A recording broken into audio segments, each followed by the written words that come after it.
ವಿಶ್ವವಿದ್ಯಾಲಯ ಆಗಿರುವುದರಿಂದ ಕರ್ನಾಟಕದಿಂದ ಹೆಚ್ಚು ವಿದ್ಯಾರ್ಥಿಗಳು ಅಲ್ಲಿ ಅಧ್ಯಯನಕ್ಕಾಗಿ ಬರಬೇಕು ಅನ್ನುವಂತಹ ಒಂದು ಮಹದಾಶೆಯನ್ನು ಇಟ್ಕೊಂಡು ನಾವು ಕರ್ನಾಟಕದಲ್ಲಿ ಕರ್ನಾಟಕದವರಾಗಿ ಅಲ್ಲಿ ಕೆಲಸ ಮಾಡ್ತಾ ಇದ್ದೀವಿ. ನಾವೆಲ್ಲರೂ ಕೂಡ ಮಾನ್ಯ ಕುಲಪತಿಗಳಿಗೆ ನಾವು ವಿನಂತಿ ಮಾಡಿದಾಗ ಅವರು ಬೇರೆ ಬೇರೆ ಜಿಲ್ಲೆಗಳಿಗೆ ನೀವು ಹೋಗಿ ಪತ್ರಿಕಾಗೋಷ್ಠಿಯನ್ನು ಮಾಡಿ ಹೆಚ್ಚು ಜನ ವಿದ್ಯಾರ್ಥಿಗಳಿಗೆ ಈ ಕುರಿತಾದಂತಹ ಅರಿವು ಮೂಡಿಸುವ ಕೆಲಸವನ್ನು ಮಾಡಬೇಕು ಅಂತ ಹೇಳಿದಾಗ ನಾವೆಲ್ಲರೂ ಕೂಡ ಕರ್ನಾಟಕದ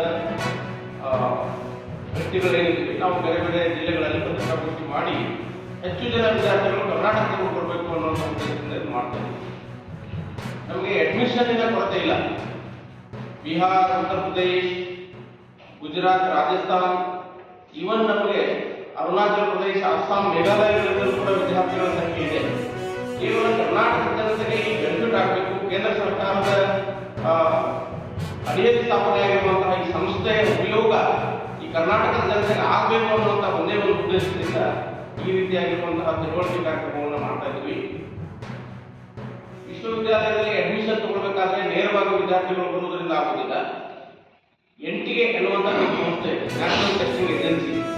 ಅವರು ಪ್ರತಿ ವರ್ಷ PT ಪ್ರವೇಶಾತಿಗೆ ಮತ್ತು UG ಪ್ರವೇಶಾತಿಗೆ ಪ್ರತ್ಯೇಕವಾಗಿ 2 ಪರೀಕ್ಷೆಗಳನ್ನು ನಡೆಸ್ತಾರೆ. ಈಗ PT ಪ್ರವೇಶಾತಿಗಾಗಿ ನೋಟಿಫಿಕೇಶನ್ ಮಾಡಲಾಗಿದೆ. ಡಿಸೆಂಬರ್ 14ರಿಂದಲೇ ಅರ್ಜಿ ಆಹ್ವಾನ ಪ್ರಾರಂಭ ಆಗಿದೆ. ಜನವರಿ 14ರವರೆಗೂ ಕೂಡ ಅರ್ಜಿಗಳನ್ನು ಸ್ವೀಕರಿಸಲಾಗ್ತದೆ.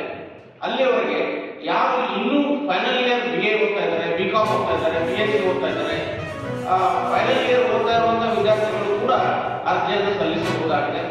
ಅಂತಹ ವಿದ್ಯಾರ್ಥಿಗಳು ಅನೇಕ ಸಂದರ್ಭದಲ್ಲಿ ನಮ್ಮ ಈ ಭಾಗದ ಜನರಿಗೆ ಏನು ಅಂತಂದ್ರೆ ಕನ್ನಡ ಮೀಡಿಯಂನಲ್ಲಿ ಇದ್ದೀವಿ, ಅಲ್ಲಿ ಇಂಗ್ಲಿಷ್ ಲ್ಯಾಂಗ್ವೇಜ್ ಇರೋದ್ರಿಂದ ನಮ್ಗೆ ತೊಂದರೆ ಆಗ್ತದೆ ಅನ್ನುವಂತಹ ಬ್ಯಾರಿಯರ್ಗಳನ್ನು ಇಟ್ಕೊಂಡು ಬಹಳ ಜನ ಅಲ್ಲಿ ಬರ್ತಾ ಇರೋ, ಅಥವಾ ಅಲ್ಲೊಂದು ವಿಶ್ವವಿದ್ಯಾಲಯ ಇದೆ ಅನ್ನುವಂತಹ ತಿಳುವಳಿಕೆ ಕಡಿಮೆ ಇದೆ ಅನ್ನುವಂಥದ್ದು ನಮಗೂ ಕೂಡ ಸಂಶಯ ಆಗ್ತಾ ಇದೆ. ಇಂತಹ ಬ್ಯಾರಿಯರ್ನಿಂದ ಹೊರಗೊಳ್ಳೋದಕ್ಕೋಸ್ಕರ ನಮ್ಮ ವಿಶ್ವವಿದ್ಯಾಲಯದಲ್ಲಿ ಇಂಗ್ಲಿಷ್ ಲ್ಯಾಂಗ್ವೇಜ್ ಲ್ಯಾಬ್ ಅನ್ನು ಎಸ್ಟಾಬ್ಲಿಷ್ಮೆಂಟ್ ಮಾಡಿದ್ದಾರೆ. ಮೀಡಿಯಂ ಆಫ್ ಇನ್ಸ್ಟ್ರಕ್ಷನ್ ಇಂಗ್ಲಿಷ್ ಆಗಿದ್ರೂ ಕೂಡ ವಿದ್ಯಾರ್ಥಿಗಳಿಗೆ ತೊಂದರೆ ಆದರೆ ಅವರಿಗೆ ಅಗತ್ಯಕ್ಕನುಗುಣವಾಗಿ 3 ತಿಂಗಳು, 6 ತಿಂಗಳು, 1 ವರ್ಷದವರೆಗೆ ಕೋರ್ಸ್ಗಳನ್ನು ಮಾಡಿ ಇಂಗ್ಲಿಷ್ ಲ್ಯಾಂಗ್ವೇಜ್ ಅನ್ನು ಅವರಿಗೆ ವೃದ್ಧಿ ಮಾಡುವಂತಹ ಕೆಲಸವನ್ನ ವಿಶ್ವವಿದ್ಯಾಲಯದಲ್ಲಿ ಮಾಡಲಾಗ್ತಾ ಇದೆ.